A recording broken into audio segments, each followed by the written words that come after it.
Age is just a number. ഞാനൊരു video കാണിച്ചു തരാം. ഇത് Roshini Devi, gold medal for India in power lifting. ഇവര് 70 കിലോ ഡെഡ് ലിഫ്റ്റ് ചെയ്തിട്ടുണ്ട്, 40 കിലോ സ്ക്വാട്ട് ചെയ്തിട്ടുണ്ട്, 100 കിലോ ലെഗ് പ്രസ് ചെയ്തിട്ടുണ്ട്.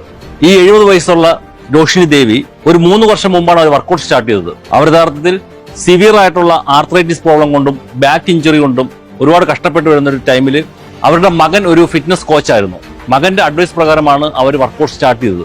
വർക്കൗട്ട് സ്റ്റാർട്ട് ചെയ്തപ്പോൾ പലരും അവരെ കളിയാക്കി, അവരെ കൊണ്ട് നടക്കില്ല എന്ന് പലരും പറഞ്ഞു. എന്നാൽ അവരുടെ ഡോക്ടറും അവരുടെ മകനും അവരെ സപ്പോർട്ട് ചെയ്തു. അവർ ഗ്രാജുവലായിട്ട് വെയിറ്റ് ട്രെയിനിങ് സ്റ്റാർട്ട് ചെയ്തു. വളരെ ചെറിയ വെയിറ്റിൽ നിന്നും ഗ്രാജുവലായിട്ട് കൂട്ടി കൊണ്ടുവന്നു.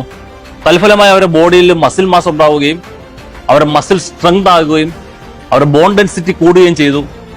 ഗ്രാജുവലി വർക്കൗട്ടിൽ കൂടെ അവരുടെ ഇഞ്ചുറി പ്രോബ്ലംസ് ഒക്കെ മാറി തുടങ്ങി. അവരുടെ ആർത്രൈറ്റിസും മാറി തുടങ്ങി. അവർക്ക് ഈസി ആയിട്ട് നടക്കാനും നല്ല രീതിയിൽ വെയിറ്റ് ലിഫ്റ്റ് ചെയ്യാൻ പറ്റുന്ന ഒരു മസിൽ സ്ട്രെങ്തും പവറും അവർക്കുണ്ടായി. കൺസിസ്റ്റന്റ് ആയിട്ട് വെയിറ്റ് ട്രെയിനിങ് ചെയ്തതുകൊണ്ടാണ് രോഷിനി ദേവി എന്ന് പറഞ്ഞ ഈ അമ്മയ്ക്ക് ഇത്രയും നല്ല അച്ചീവ്മെന്റ് നേടാൻ സാധിച്ചത്. സ്ട്രെങ്ത് ആൻഡ് മൂവ്മെന്റ് ആണ് ഒരു ഹ്യൂമൻ ഗോൾ എന്ന് പറയുന്നത്.